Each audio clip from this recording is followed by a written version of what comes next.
So, ready, set, go. Hey, everybody. Hey, welcome to Hi. Club EG.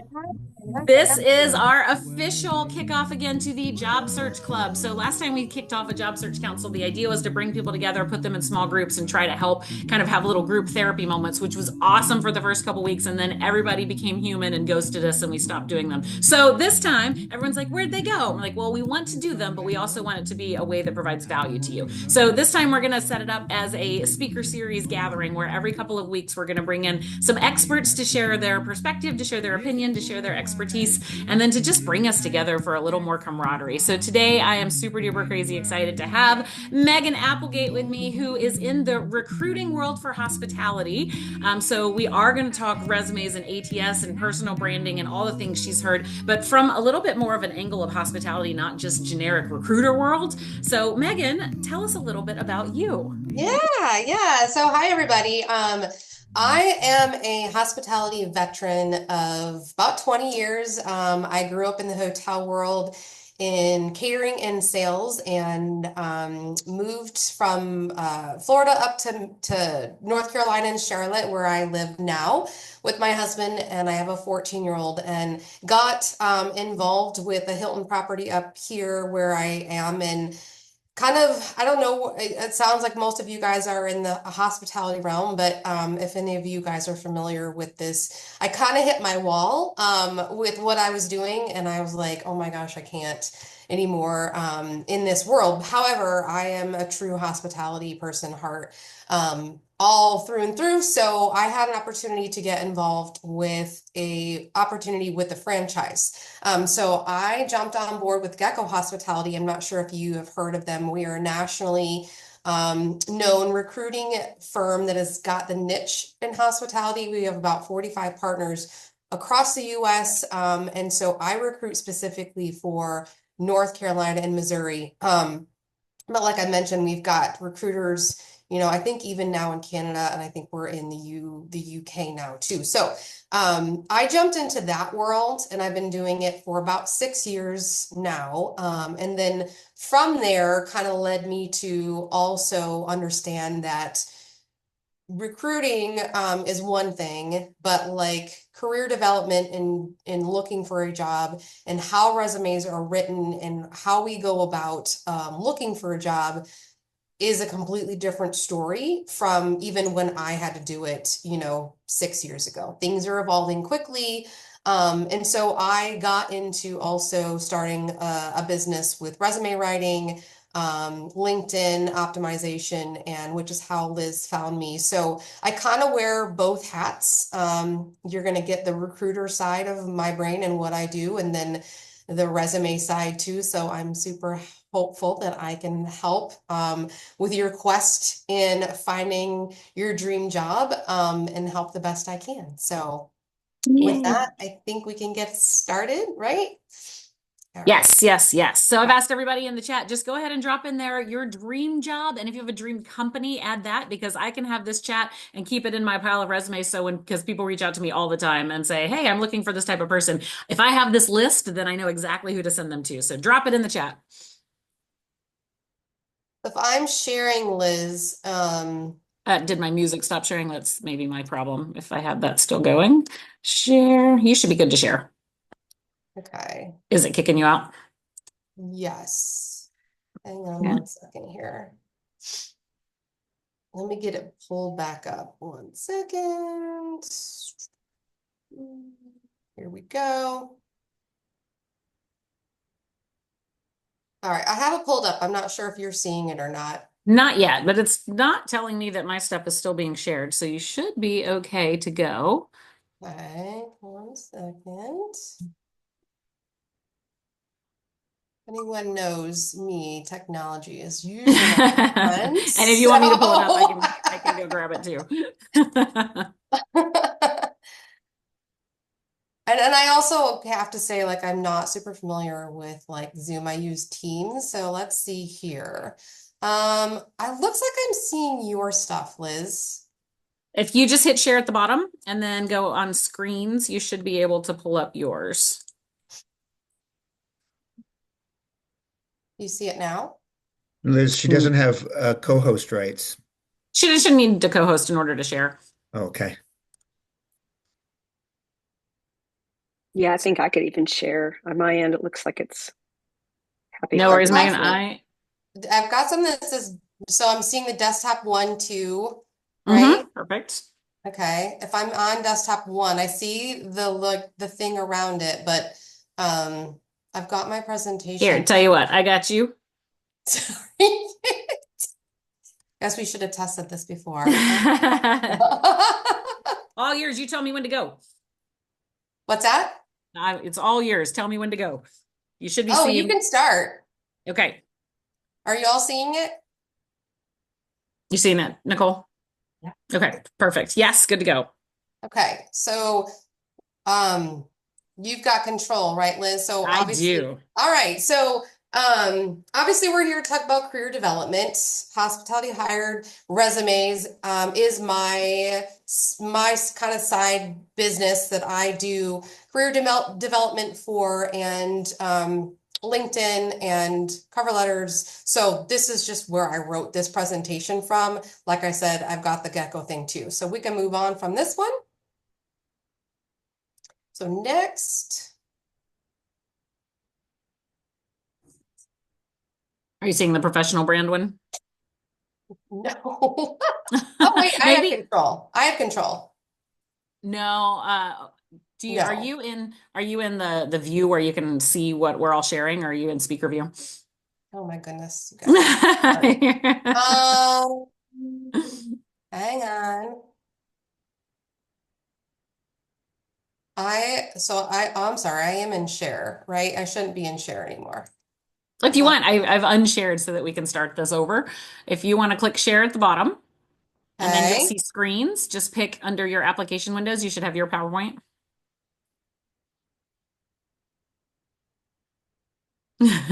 Or I can pull mine back up. Either way.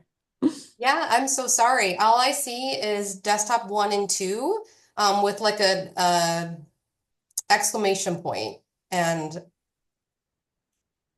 that's all I see. No worries. So if you'll stop, Yeah. and then I'll just share it. Okay. And then you just tell me when to advance. So right now we're on professional brand. Okay, hold on. All right, I'm with you. We got it. So sorry, everybody.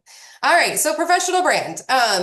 So when Liz first reached out to me, she's like, I have this group. They're super eager to learn more about resumes and ETS systems and all that stuff, which I promise you we will definitely get into. But one of my biggest things when I talk to people, when I write their resumes for them and do all this, is it goes beyond your resume, right? In this day and age, like I had mentioned, things are moving in like a completely different way. And as much as we hate it or we love it, we have to start thinking about creating a professional brand for ourselves. And so what I want to kind of go through first before we get to the resume stuff is just some like highlights around what I mean when I talk about that. So we all are unique and have an expertise in what we do, right? So, like, if we're thinking about how we define a professional brand, we're establishing your image, whether it be like your actual personal image in a professional way, but it's also establishing why we should trust you, why we should hire you, why are you credible, with the goal in mind that if you were to be in a really great job that you have, and we're in this position to look for a job, that we are actually creating a brand for yourself that is bringing job opportunities to you. So that is kind of like the point of creating this professional brand, is that like in the end, who hates to search for a job, right? Wouldn't it be great if people like myself, like recruiters, were knocking on your door? So this is the point of this. So just want to define that. Go ahead, Liz.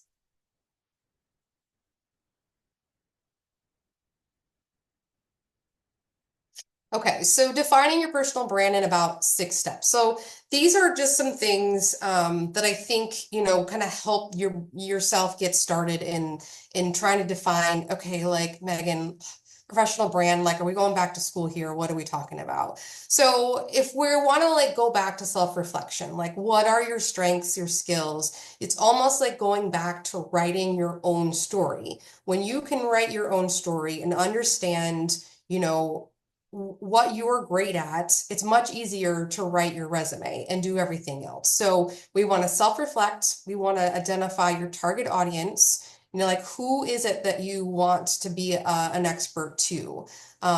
Who do the market research? Like who are the companies that you want to hire? Who do you line up with your goals and your values, that kind of thing, right? And we also want to potentially look at developing our value proposition.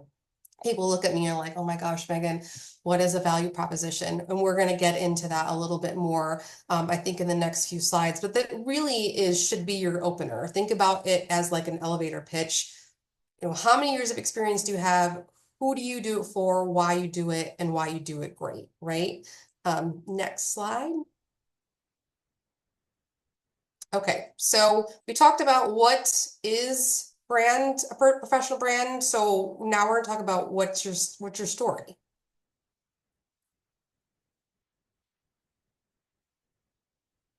Okay, so when we talk about your story, like I'd mentioned, it's the same thing with a resume. Your resume is a marketing piece, right? It shouldn't be a laundry list of all the jobs you've ever had, all the volunteer things you've ever done in your whole life.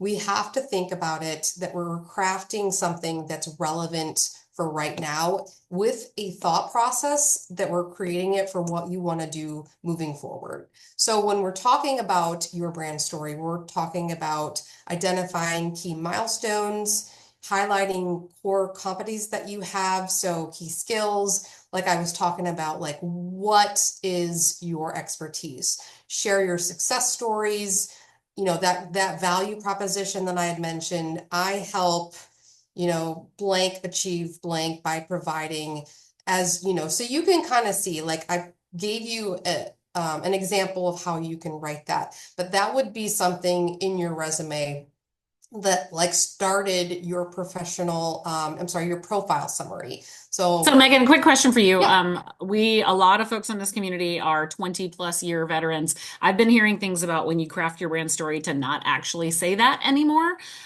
Is there anything you're hearing around ageism and telling people how much experience you actually have in your brand story? So I think that there is a that's a good question, because there's a lot that we make decisions around with how we write your resume that has and talks to the ageism thing, right? So there's a line, I would say, that is like, maybe you don't say 30, 35, 40 plus, right? Because I think there's people will be guessing your age at that point. But if you are at 20 to 25 years, that's showing your level of as an expert and maybe as an executive. So I think anything below that is fine. I would tell you maybe just say, even if you have more than 25 years, stick to like 25.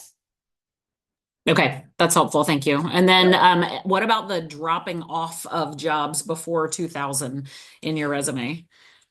Um, so we'll get to this. Okay. However, you know, resumes are all about relevancy to what you're trying to do next. So I always tell people there's a couple rules of thumb, right? Like I said, we'll get into.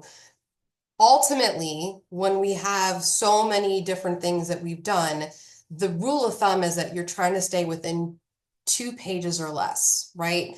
And that becomes really hard when we have such a lengthy number of jobs we've ever had. But in reality, if you started back in 92 as a server somewhere, and now you're a director of food and beverage, the correlation between the two is that you can't be here without being here. And unless you want to go Mhm. to being a bartender, it has absolutely no relevancy. So I would say anything prior to 20 years old or from 2000, go either into, you know, a previous work history section, which therefore you can then show what you've done.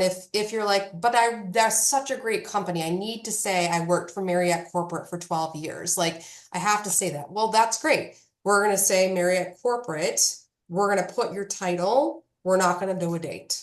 And that's all Right. we're going to do. But So if that you've way you're crafted your value showing prop, it. if you've crafted that value prop as saying like I am an operationally minded blah blah blah, and you say from bus boy to director of F&B, I understand every step of the way, that's the story you can tell without having to go, I was a bus boy for 2 years. Yeah, there's no relevance there, and you're Yeah. taking up space. So, and we could talk more about that, but that's a great question too. That's like one of the biggest things that people have, when I work with them. So Yeah. good. Good. Okay. We can go next here. There's one question.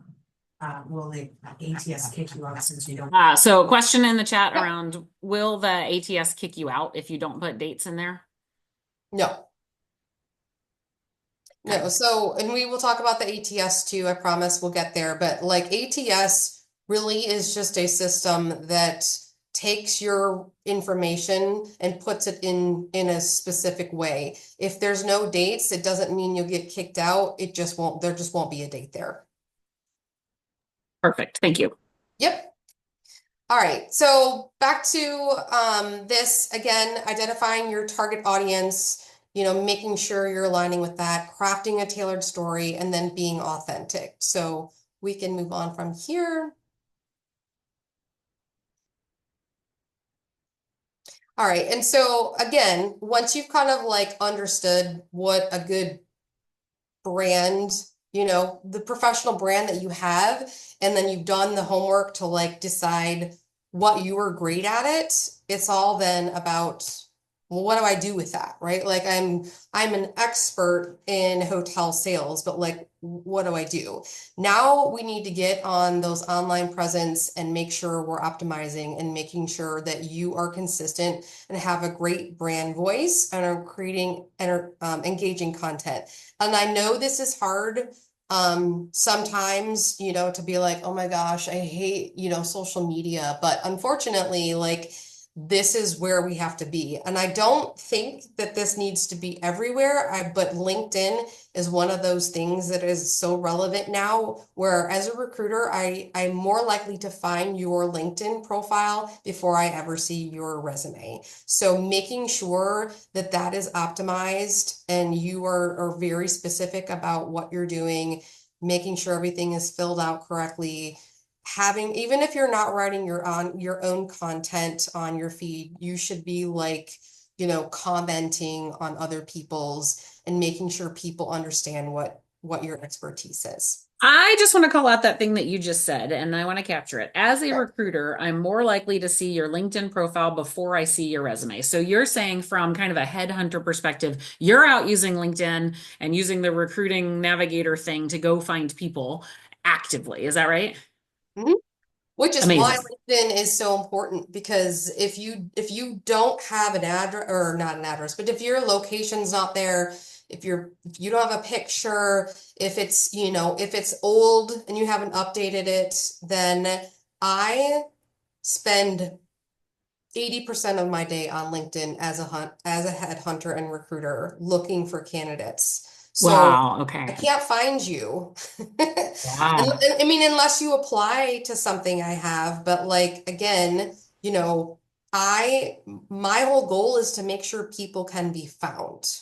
And when you are found, you are somebody that is relevant and I would be eager to talk to. Mm-hmm. As a recruiter, when you are looking at these profiles, are you able to notice, tell, and do you care if someone used AI to write your story for you? Not at all. You don't care, or you don't I notice don't it? care, and Okay. I honestly don't notice. Oh, interesting. Okay. And then let's see, one more question in the chat is, should hashtags be used in the body of your profile or only if you're like writing posts? Only if you're writing posts. Okay, beautiful. Mhm. And we're gonna talk about LinkedIn too on this. It's one of Mhm. my slides. So you can go next. Again, this is the same thing, just talking about, choosing relevant platforms. Like I mentioned to you guys, if you want to be all over the map, that's great, but really LinkedIn is where you should be engaging in conversations. If you can share valuable content, even if that is ChatGPT writing something for you. I use one very similar called Jasper, and sometimes I'll just be like, I can't think of something I want to say today. Like, okay, can you just give me like 5 topics I can talk about that I know I'm an expert at? And it helps me just like be like, oh, I like that. And then I'll write something around that. So don't make it as harder than it has to be. You don't have to like spend hours doing that. Mhm. It's sharing people's stuff. I find sometimes I find something that like really like connects with me on a level where I just am like, I'll repost this and Mhm. I will say, this is great, blah, blah, blah, and share a little story about like why this matters. Because even though you're not the one that created the content, and you'll still see that you get like tons of likes on it. So that's another way just to start to be seen. Okay. One more quick question in here. When you're on the younger side, trying to meet that 5 to 7 years of experience, are internships still okay to put in, or does it have to be like a job? Nope, internships are great. Content, some kind of content is better than no content. So, if you're just starting off and you need things, absolutely put your internship in there. Beautiful. Or if you just worked at a really cool place and you want to show people you have security clearance or something cool. Yeah, I mean, even more. All right, we can move on. Okay, so talked about all the other stuff, your story, now what you should do. Now we're gonna look a little bit deeper into like what is your superpower and why leveraging that and honing on that is so important. So we'll go next.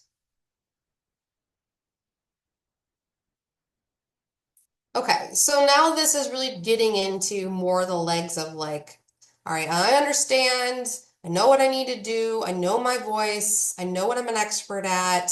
Like, what are we gonna do now? So we gotta get on social media, like I mentioned, and we gotta engage. So we're gonna understand your brand, make sure you're authentic, tailor for different platforms if you feel like you're gonna do more than just LinkedIn. And make sure you're using clear and concise language. Like we all kind of know that hospitality, or really any industry you're in, there's certain things that you just have to know what that means, right? So like make sure like if we're like saying, in my world ATS, or like if it's hospitality, it's like what is a BEO, right? Or ADR if you're in rooms or something like that. As you all can tell, I am a hotelier, so that is my language. But make sure we're kind of mentioning some of that, like when we're talking, because that also can highlight to somebody that like exactly what you're talking about. So go next, Liz. All right. Crafting that key message, the elevator pitch that we kind of talked about. Again, we kind of mentioned this, but identifying key messages, different audiences. So I think we've covered most of this. We can skip this. All right. So again, this is the little bit of a scary part for some of like, all right, I hear you, Megan, but like, what do I say? Like content creation, it's hard.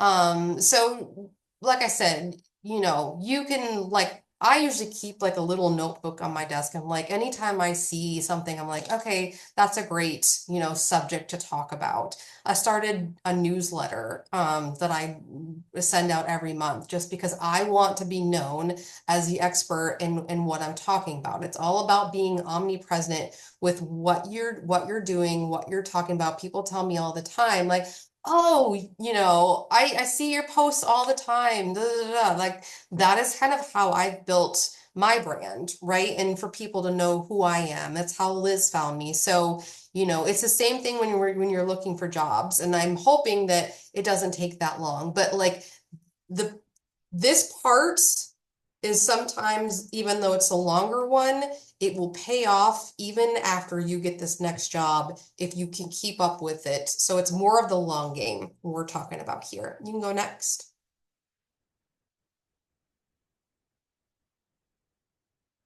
Um,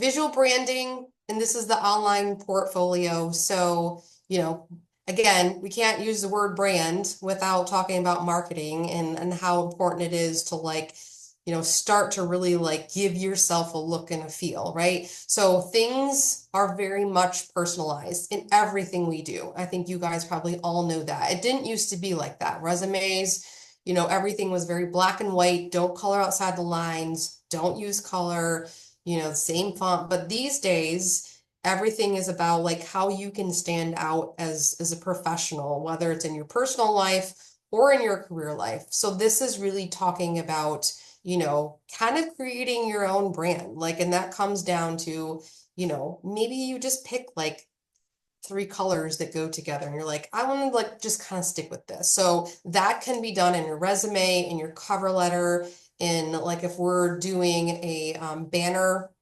Again, we'll talk about this with LinkedIn. You can create a graphic banner behind your photo, having those colors in there, down to professional photos, right? So, I know not all of us like to have our photo all over the place, but if you are, which I highly recommend you do because it helps people to connect with you when they see you. We want to make sure that you're very professional looking.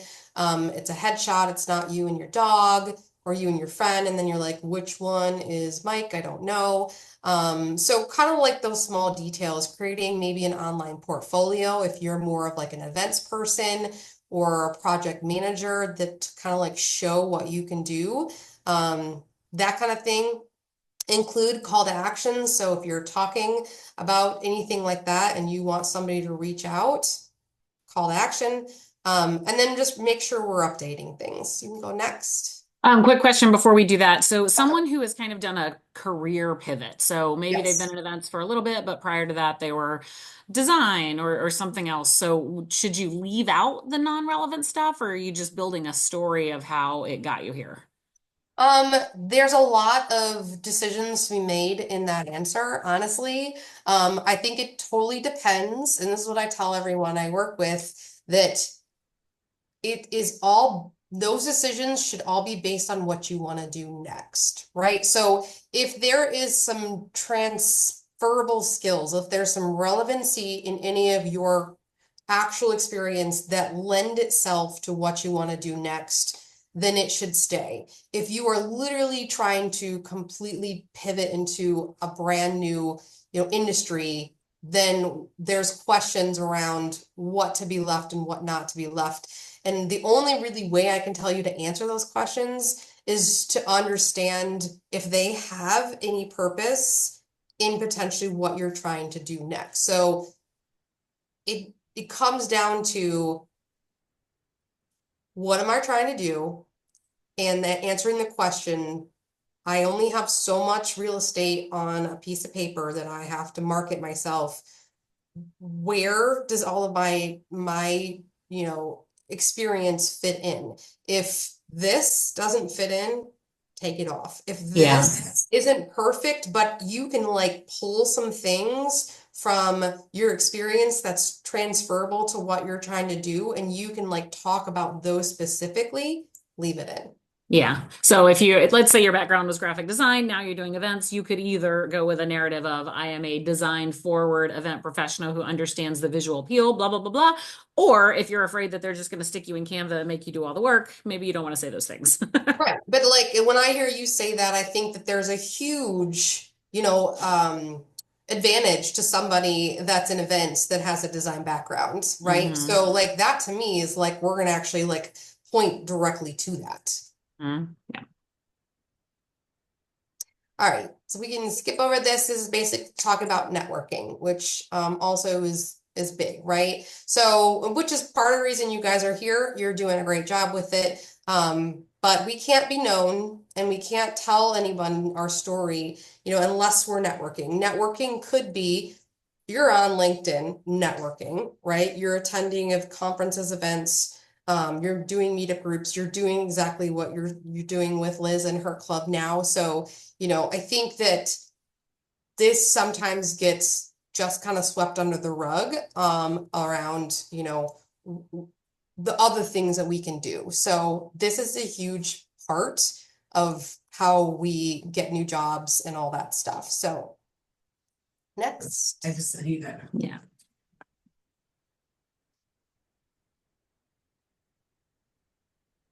Continue on.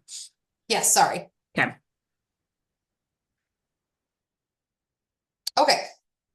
The fun part. I think this is all what you guys really, really want to hear from me. So resume writing and LinkedIn profile. So how do we stand out in the competitive market? So I kind of created like the top 5 things that I tell most people when you are considering writing a new resume. These are the things that kind of can make or break. So number 1, for me, is the correct resume format. Like the format itself is kind of everything. And I didn't understand that before I was a recruiter, but the insider knowledge is that if I can't scan your resume and find out what you're an expert at, what companies you worked for, what industry you're in about 10 to 15 seconds, I'm most likely moving on.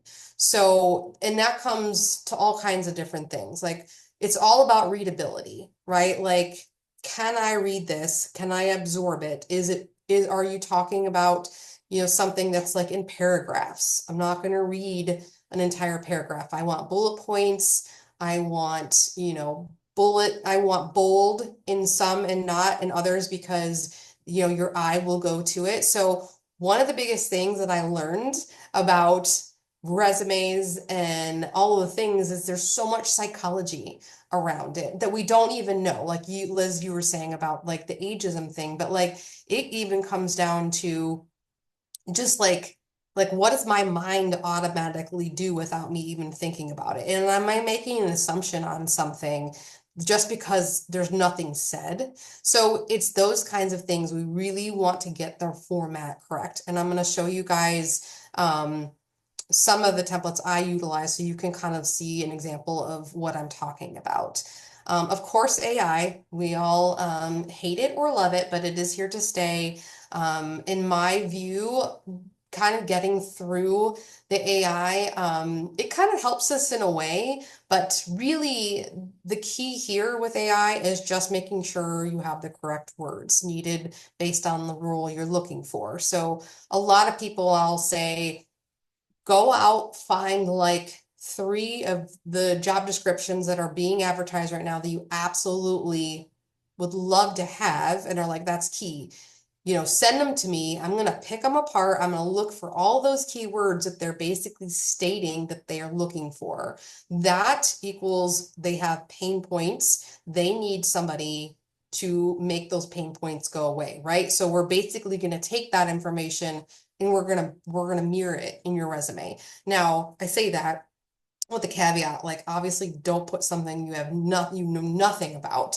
But if there's just like, oh, okay, like I understand that, like I could speak to that. Yes, I've done that. Make sure it's there. And when I say keywords, not sentences, I am hotel operations. I am strategy planner, like whatever financial acumen, whatever it is, like if you're revenue management, you want to speak directly to that. So that, and then again, we can talk more about that, but getting past the ATS system, again, I know this is a pain in the ass. Excuse my language, but it's one of those things where like, again, I didn't understand it either until I actually have one myself that I use for my recruiting business. The applicant tracking system really is just a way for me to take your resume that you sent me or to take your LinkedIn profile. And I have a way to take your LinkedIn profile and basically put it into my system. So when we talk about a resume, it's really making sure that like the format has something to do with it, but really it's making sure that things line up correctly because all of the information will come over on your resume. You're going to get it all in there. What the key is making sure that it like stays connected to where it should stay. So just a technical question then around that. Yeah. If we see the job description, stick that in ChatGPT or whatever and say, pick out the 7 keywords I need to have in my resume to make it through the ATS. It then Mhm. tells us what the keywords are. We weave that into our resume and we hit submit and all the things. Is the ATS work like that where you've put in keywords you're looking for and it's searching for those in the resume? And if it doesn't see it, it'll kick you out? Nope, it has nothing to do with that. Your Okay. your your resume won't get kicked out of the ATS system. It Okay. might not make it through the AI system that potentially a company has put in place, but the ATS system is not saying yes or no. That's It's not just a database. it's just a database. It Okay. really, the only thing about it is trying to make sure that your information comes over correctly. But truthfully, if I say, okay, John Smith, like I found you on LinkedIn, you sent me your resume. I'm really interested. I put it in my database. Like if I see that like for some reason it doesn't line up, I can go in and fix that. The ETS isn't a make or break. That is not something that you will get kicked out of. The AI is where we hit some hiccups. Okay. And I'm talking about my own experience. I Mhm. have never been an internal recruiter. I've only worked for third party, but knowing the system that I work with, that's not a thing. Okay. Okay. And then what about the formatting piece of it? So if someone like does this beautiful design in Canva because we're trying to align our personal brand with our online portfolio, does that matter? Does it need to be like old 2000 style where it's just one sheet, one column? Nope. So that is definitely not what I see anymore. It has most of the time, the format is not about the ATS. I mean, a little bit, but like I say that in a use a PDF, not a Word doc. When Hmm. you're sending things, a PDF will always keep its format, right?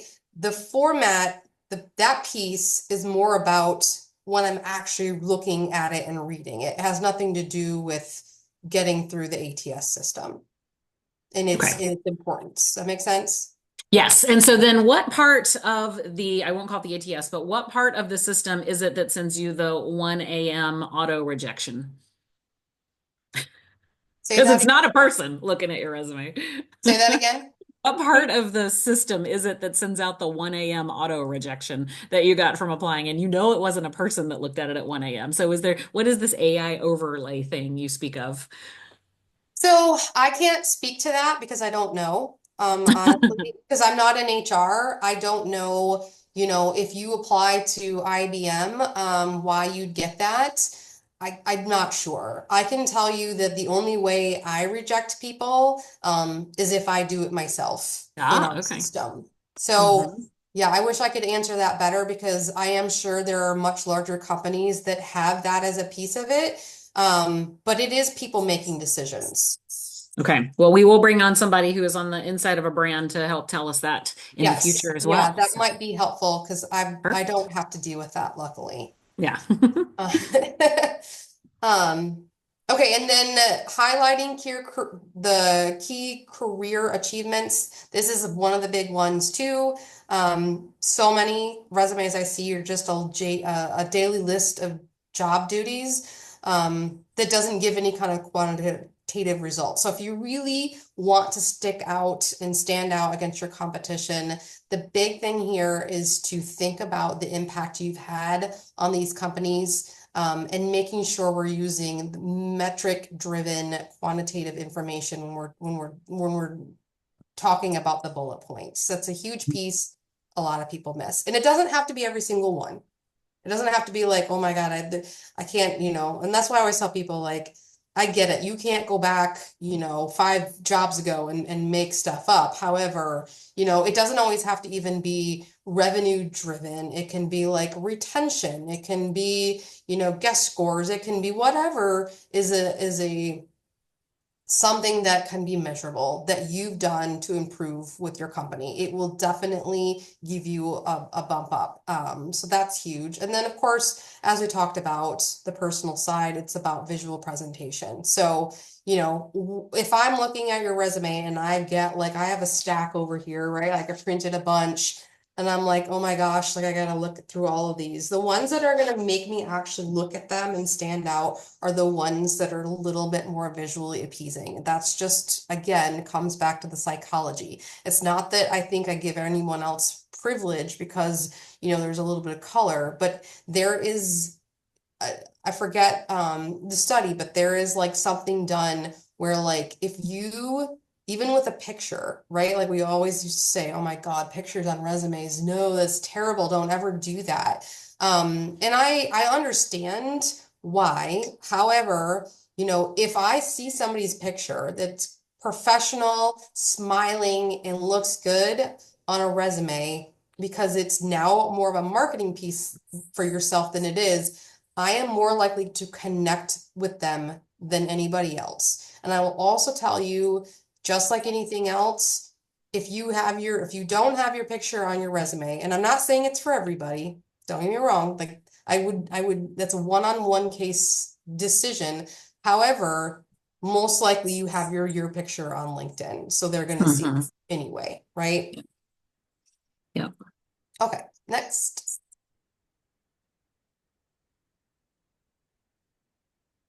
All right, so we're gonna kind of like pick apart our resume, kind of starting from the top down, just for you guys to like understand from my point of view, what is ideal? Like, if I'm gonna start from scratch again, like what do I need to do? So first, this is key, but I see a lot of people miss this. When we're talking about your contact information, we need your phone number, we need your email address. Make sure it's professional. I'm sure you all at this age have a professional email, but some of them that are pink lady, blah, blah, blah, I would like maybe think about changing. And then location. I see a lot of people put their entire address on their resume. You don't want everyone to know where you live. So city and state. And then we want to make sure if you do have a LinkedIn profile that you link your LinkedIn profile URL in your resume, because no matter what, whether they get it directly through your resume or find you themselves, they'll be looking. So next, and this is a big one for me because I find that people kind of miss this too. We need to list a title to your contact section for concise professional snapshot of your background and the title of the next role someone might consider you for. So if you've got a great background and a great resume, and I see your contact information is great, but it lists out like director of operations for Thumbtack, or not Thumbtack, but something like super startup vague I've never heard of, and down, down, down, and I'm like, I'm not even sure like what that is, what that company is, what industry are you in, like what level are you at? So the title is huge. And it could be that multiple, telling like, it could be that I say I am a catering man or catering events marketing and meeting planner, if I want all of that to be something. Or we're saying I'm an executive hospitality operations professional. Like right away, when I'm reading it, my brain's going, oh, okay, like I totally understand what level you're at, where you're at, and potentially a title of like something as a promotion that you would want to do next. So that's a huge one. I'm sure y'all know this by now, but objective statements are out, right? That's silly. We all know that you want to work for a great company. So profile summaries are what are in. So profile summary is a quick overview of your professional experience. And again, it goes back to the kind of like that value proposition we talked about, right? It should include a number of years of experience. Again, maybe not 45, but like 20 plus. You could even say just 20 plus, right? Like that's good enough. In your industry, it also should be no longer than 5 to 7 sentences. We don't want to write a super long paragraph that nobody will read. The career achievement section, this is where, again, 2 to 3 your most proud. So the skills real quick, because I didn't see skills listed. Do we add that up there with profile summary? Does that go at the top or is that like at the bottom, the last I think thing? that might be on the second page. Oh, okay, perfect. Yep. So another big thing that I find, this is kind of coming, not really a new thing, but like something I'm seeing more and more is people adding a career achievement section. And this would be at more of the top of where your resume is. Because again, if you can take 2 to 3 your most proud achievements in your career, even if they are in the past, and like highlight them in a section that I read before I even get to your experience, I'm already impressed. Because again, the goal here in a resume is when you start to read from top to bottom, I want you to capture me and make me understand and be like, oh my gosh, I have to call John Smith immediately. Like he's already talking about everything I'm looking for, right? So that's a great way to kind of capture that achievement because you might be putting those achievements in your experience, but again, they could be buried, they could be on the second page in something that you don't read. So if you can pick 2 to 3 out and get them at the top, that can help. All right, experience section. This is the key one, right? We all have this, and we just kind of talked about that. But each role should have the company you worked for. And if it is, again, I go back to my Hilton or my hotel experience, but if I worked for Atrium Hospitality Group as a hotel management company, but I worked for a Hyatt Regency that they managed, I want to know that you were at a Hyatt Regency. So just knowing that you worked for Atrium is great, but like that doesn't actually tell me like, because when I know what the hotel is, that makes a huge difference. And I know not all of you are hoteliers, but like you understand what I'm saying, right? Like you have to get a little bit more granular and say, if I worked for this company, if it's not like, make sure you put that brand. We need the location, we need your title, and we need dates. In years. I don't recommend using months unless there's a caveat to that. Sometimes months will like help you and it'll be in your favor. But honestly, from being a recruiter and looking through resumes, it makes it more complicated and muddies like me trying to do math in my head of like trying to figure out how long somebody is somewhere. So even if you were like, well, I only was worked for 4 months and it was in 2025, it was a contract or whatever, it didn't work out, I still put 2024. I don't put 4 months because it just, again, we get a little bit more in our heads around being so truthful on a resume.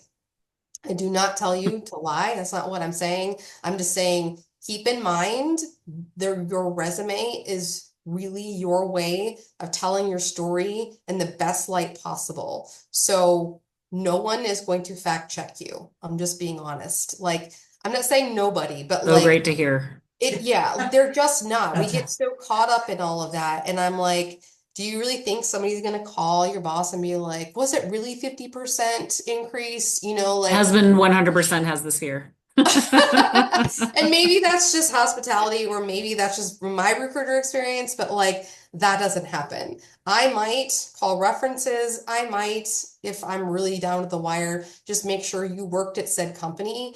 But I'm telling you, don't overthink it.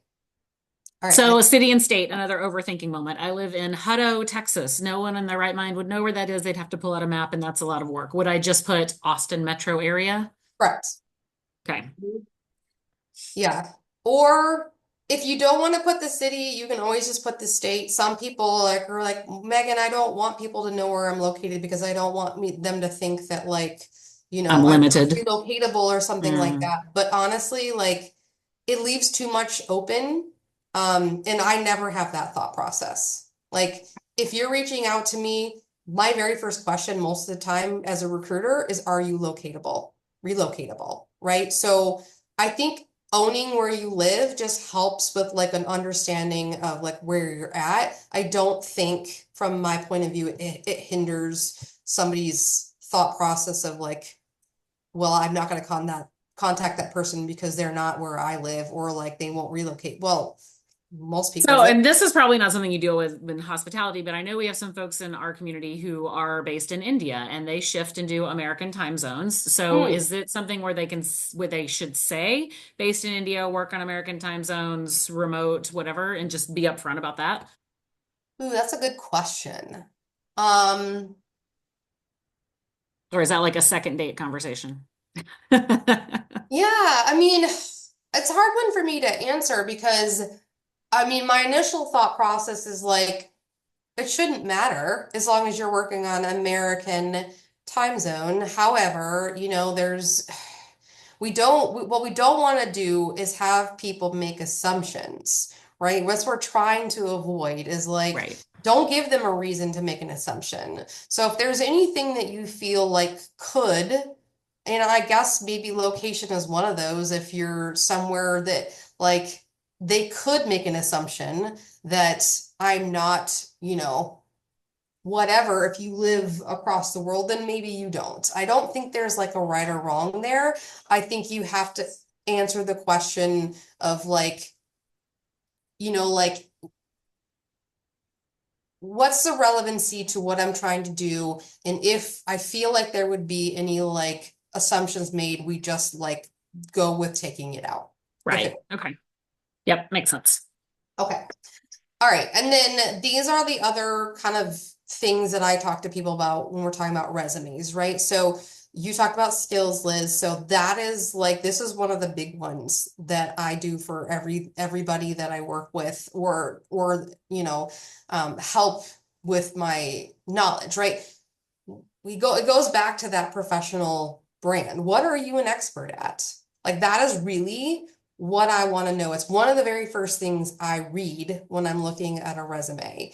Your expertise section should be highlighting your skills using those industry terms, right? So like this is the place that we kind of like take out the AI, right? Like we're gonna say like, okay, I know you're a hindrance, but like this is where we're gonna like make AI our best friend. And we're gonna say, okay, like and it can be a long list, like maybe not a whole page, but like again, it needs to show that you are human. So like, some of it can be soft skills. It doesn't all have to be the hard skills that you have, but I'm gonna again give you my, use my example in hotel world, but like I want to know if I'm looking for a hotel GM, right? Like what level are you at? Like, and then your expertise might say experienced, operations professional with Hilton, Marriott, and IHG brand experience. Like listing those where I see them right here without having to find them somewhere else over here is huge, right? So we're saying, okay, if you're sales, if you are event management, if you are catering, or if you're a chef, like what are you an expertise at? Are you great at a certain cuisine? Like, all of those things. And that will hopefully help the AI piece work more in your favor. My formats tend to be a 2 columns, so this is like always on my first page. You have basically, and I'll show you my examples, but it'll be like profile summary, contact information. You've got your experience over here, and then your expertise right here, even before your education. I think that that's huge. And is there like a page limit we should be working with all of the stuff we're adding, especially if you have 20 plus years? No more than 2. Okay, two. I know, and Two I it know is. that's hard. But again, you have to think about what's relevant. So And then, it since is you just obviously had to omit things to get to 2 pages, how does that translate when you're having to go to one of those workday applications where they make you fill in every single time, date, and child's middle name that you've ever had in your life? Do you omit stuff there too? it should match exactly what's on your resume. Okay. Because again, you can easily put if you've got such a long list, it can say, it's just you have to think about like, does it matter now? And if it does, then that's fine. I've got a lot of people that it does matter. They're like, I can't not put that I worked for ABC company. I just have had, a lot of jobs, and I'm like, I get that. So that's why we create that previous work history section where we're basically saying, look, you can see I also worked for ABC, Mhm. NBC, and whatever, right? But we're just not giving you like take because the longer you go, the more we get disinterested, Right. and especially if it's not relevant. And again, goes back to like Now we're thinking, well, how old is this person, right? Like Yeah. we're trying to take that out, and creating that is a way to do that. So like if that is on your resume, then it's relevant enough to be on your resume, therefore it should be relevant enough to you for you to put in when you're filling out the other thing you're talking about. Perfect. Okay. All right, so we talked about expertise. These are the things I always tell people maybe you haven't thought about. These are the things that make the most sense on, your marketing piece, your resume. So any affiliations that you've been a part of, personal development classes, anything you've done, volunteer awards or certifications are all kind of the top things I go to next after we've looked at expertise, education, your all the normal things. These are like the supporting documents, not documents, supporting sections, if you will, right? And so, again, these help kind of define who you are. If it's a lot of volunteer, then that shows that. If you've got some awards, we don't want to bury that in the experience. We bring that out and say, hey, I just won manager of the quarter. Or if you've got some great certifications, even if they are, not like the accolade, the letters, but just something you've done to show that you are still doing what you're doing. Personal development, this is huge if you haven't been working for a while, but you're keeping up with what you're doing. Add that section too. And then, of course, your education. If you have education, that's great. It should include the name of the school you attended, and that location, the type of a degree, and specific concentration. If you don't happen to have any college education, I wouldn't worry about it, honestly. In what I do in hospitality, a great education is ideal and it could bump you up if I'm comparing you, but it's not a make or break. It never is. It's really more about, your experience level. But I also say that unless you were straight out of college, don't list your high school, Yeah. especially, yeah. And Yeah. also don't list years. Yeah. Because in And my then opinion, on this format, there was a question here that I'm wondering as well. So many of us are updating the resume per the job description so that we can get in and make sure that we get noticed, but we can't possibly update our LinkedIn every single time we do that too. So how much does the resume need to match the LinkedIn?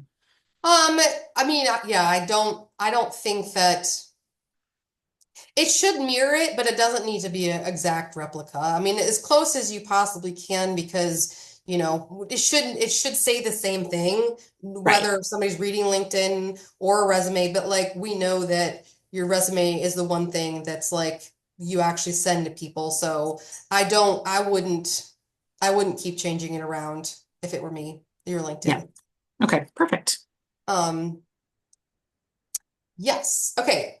I also want to give you some red flags. I think maybe we've talked about these, but these are just some things that like I see still. Again, goes back to including irrelevant information. So, your resume, like we talked about, valuable real estate on it, so use it wisely. It should be not a long laundry list. We've talked about that. You really, if you're talking about your garden club, I mean, that's great, but if that has nothing to do with hospitality, it should go bye-bye. We talked about this too, 2 pages. If, in most industries, unless, like it's something more specific technically that you need more, if it's more than 2 pages, we're probably just not going to get through all of that. So just being real with that, like that was kind of like a myth to me, but being the fact that I do it, for 6 years, it's true. So, I'm not saying that if it's longer, I won't even consider you if you do have the experience I'm looking for, but if I'm giving you that perfect formula, 2 pages or less. Of course, typos, grammatical errors, and this is a big one that I see, not even like the typos. I see a lot of inconsistent formatting. Again, not make or break, but like it just seems like those are the types of things when we are talking about competition that will potentially just be like, man, we can't even get like this right. So just make sure that, you know, when you're formatting, whatever format you use, you're very consistent with it. Not qualifying the achievements, as I talked about before, that's a big one. Okay, and then I know that we could talk about the whole picture thing, but I've seen people that use a picture and decide, oh, okay, I'm going to put a picture of my resume that is not professional. Or is like your full body or something like that, where I can't even like see your face. So if you decide that you should, because I'm all for it, I really do believe that they're going to find your picture anyway. And I do believe that there is like a unconscious connection there. Make sure it's just professional. You don't need to go out and get a professional picture and pay somebody, but just make sure it's like a nice tree that's green in your backyard and you take it and it's you smiling, and it's, you know, your face, from like here up. It doesn't need to be anything else. Okay. These are just some formatting examples from what I use. I just wanted to kind of give you guys a visual. I put two in here that are kind of more the column way and then one that's not. So you can see that they all have, you know, a title, my name, the contact information. The one on the left also has that career highlight section that I was talking about, profile summary, education, experience. And then you've got all your profile or your professional experience on the right-hand side, which is preferred in how we read. If you were adding a second page, it would honestly look exactly the same as this one does. It's almost like a mirror, except we wouldn't put career highlights because that would be a duplicate, but it would continue with that professional experience, and then anything else that we wanted to add. So like, again, on the right-hand side, it could be that it's tech skills, it could be that it's affiliations, it could be that it's the previous work experience. I couldn't put everything in one slide here to show you a second page, but just know this is a very clean, well-utilized format that I And skills and expertise should be separated, not together. Is that right? Skills and expertise are the same thing. Okay, because there's one that's like tech skills specifically versus Sorry, tech expertise. skills are, my bad. Tech skills are specific. Oh, and okay, this is an example resume, so like it's not correct. I think I just used it, but really tech skills, and I didn't notice this, they should be software systems you have experience with. Got it. Okay. So it would be like me listing Opera, OnQ, Canva. It'd be those kinds of things. It would not be this, what Okay. you see here. And then another question that some people are saying that ATS can't read columns, but you think they can. Definitely. Okay. I mean, I'm not saying I'm an expert on that, but I have one and I use it all the time. It's quite well known. It's web-based and this is never a problem. The only time this becomes a problem is if people are trying to send me something in Word. Yeah. But if it's a PDF, this will pick it up. Okay. Okay. And then the last, oh, sorry. Oh, sorry. The last one, I just wanted to show you the same kind of format, but if you don't want to do it in a column, but it's the same things, right? So you've got a good bold first name, contact information, your title, here's your career highlights. You still have your expertise section and then your work section below that. And again, it would follow the same thing on the second page. Okay. All right. So this is just a few things I wanted to mention when it comes to LinkedIn. Like I mentioned, whether you love social media or not, this is pretty essential. So the kind of the four things that stick out to me the most when I look at somebody's LinkedIn profile is crafting a compelling headline. So that headline is basically where you have the opportunity to write in something that shows up under your picture, right? And if you don't put anything in there, it might, no, I don't even think it does. But a lot of times what somebody will do is put and put what they're doing now, right? So it's one of the very first things you see. So instead of saying, I am the general manager of the Hilton Hotel, because guess what? That's probably like, if that's your current job, it's also up in like on the right-hand side, you'll see your college and then you'll see the job you have, but it's also down in your experience. So instead, I'm going to say, I am, you know, director of, operations director, hospitality manager, multi-unit manager. I'm gonna like list all the things, almost go back to your experience that, or I'm sorry, your expertise section that you have on your resume and say, I'm gonna take my profile. God, Megan, not my profile. I'm sorry. Long-winded here. My title. I'm gonna start with my title and I'm gonna take my title and I'm gonna start with that first. And then I'm gonna say title, and then I'm gonna put like a little like dash like I have here, and then next, next, next. So almost like you have almost 5 or 6 things listed that you are an expert at. So tell people how you can solve their problems, not just specifically what you're doing now. Does that make sense? Yep. Okay. We want a strong about you section.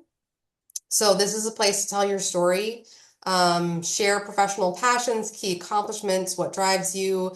You want to be personal, but you want to be professional. When I do somebody's LinkedIn profile for them, I will take their profile summary right off of their resume that we just wrote, and I will use that. And then I will also cut and paste the expertise section from a resume and post and basically cut and paste that below, because LinkedIn will work the same way with keywords. So the more keywords and skills you have filled in and list, the more you will come up in searches. Make sense? Okay. Indeed. Your experience section should be filled out entirely, be an exact mirror of what's on your resume. I think you kind of mentioned that, like, again, start with a resume. If we're starting over, we're going to work on that, and then we're going to make our experience section like filled out entirely to mirror that. So that should be like, location, company title, hybrid, remote, whatever, all of that stuff. And then it should be, I don't think it copies and pastes in bullet points, but make sure you have space in between so it's easier to read. And then the other big thing I think helps with just like looking like a complete profile is including that professional photo and banner. So the photo is one thing, but a lot of people will not have anything like it's like blank gray behind them. So I'm all about first impressions. Your photo is huge, but that banner is going to represent your profession or your personal brand. So there are a lot of things you can utilize off of LinkedIn that kind of spells out or has something behind you. You can even like, take a picture off of the internet and put it up there. I tend to tell people, and this is what I do for them when I do their LinkedIn profile, I will create something that actually like represents you. Because I tell people, be careful to not represent only what you're doing now, but represent you as a whole. So it could be just like, again, we're branding you. We're saying your name, your email address, and what your title is. So like, again, that's the first thing I'm going to see. And then you see your picture below, then you see your headline, and you see your location and what you're an expert at. Like that's kind of the road map to like, be like, oh my gosh, yeah, like I want to keep reading longer. Like that is what we're trying to do here. What is your opinion on the open to work banner? I know personally I use it when I'm trying to find somebody for something and I look to see if they're open and available, but what do you think? I absolutely are for it. Yep, I don't think there's anything wrong with having that. I think that, I think it is real. I think that if it were me, I would have it on there and I would be posting on my feed and asking for people to refer me, use some compassion, use some empathy, use the human part of, we're all in this together sometimes when we're looking for jobs. Like, I think there's absolutely no reason.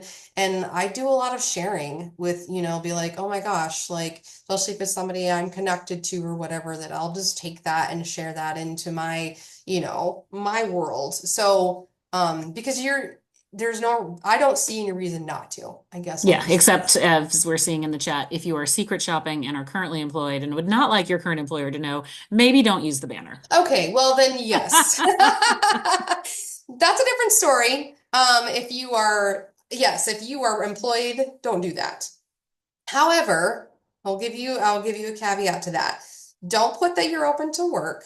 However, there is a way that you can attach your resume, and maybe some of you have this, but you can attach your resume to your profile in your settings, and you can turn on where only recruiters will be able to find you. And some people are kind of scared of that, but I'm just telling you right now, there is a whole nother platform that LinkedIn has called LinkedIn Recruiter, and most people will never know about that unless you are an actual recruiter because it's very expensive to use. So unless you work for a giant company that has like a ton of internal recruiters, maybe. But most of the time, if you have that turned on, the recruiters can find you, but no one will ever know looking at your profile that you are looking or open. Cool. Very good. Well, I know we're about 15 minutes over. You want to hit some highlights here? Okay, so beyond the apply button, this is really just saying, you know, gone are the days that we can just keep hitting reply, reply, reply. So this is really just saying, do your homework. If you really find something that you are super, super interested in, make sure you're doing your research, trying to connect with them, finding out who the company is, looking for their HR people, their recruiter, whoever you can, ask for referrals. Network. It will go a long way to try and like connect and then send somebody a message and be like, oh my God, this is my dream job. I did apply. I just wanted you to know how important this is to me. Like if I could just get a chance, blah, blah, blah, blah. So like all I'm saying here is just you sometimes have to go beyond just applying. Yep. Keep going. I think we're almost done here. Yeah. Oh. Ooh, that was perfect. Sorry. Okay. I know Amazing, Megan. I think we covered a lot of the questions that I was seeing kind of come through. If anyone else has any that didn't get answered, drop them or come off mute and ask us now. I just have one quick question, if that's okay. Yeah, please. I think someone else liked it, so I'm assuming someone else might be curious as well. So with the career achievement section, say you just pick, 3 achievements, do you then take it out of your job below? Because so it's duplicated. Okay. And the reason for it is, I mean, you could, but if you say it twice, I think someone will really see it. It really is, it's not to necessarily say take it out. It's more or less to get somebody to read something super great first, is the purpose of it. Okay. Thank you. You're welcome.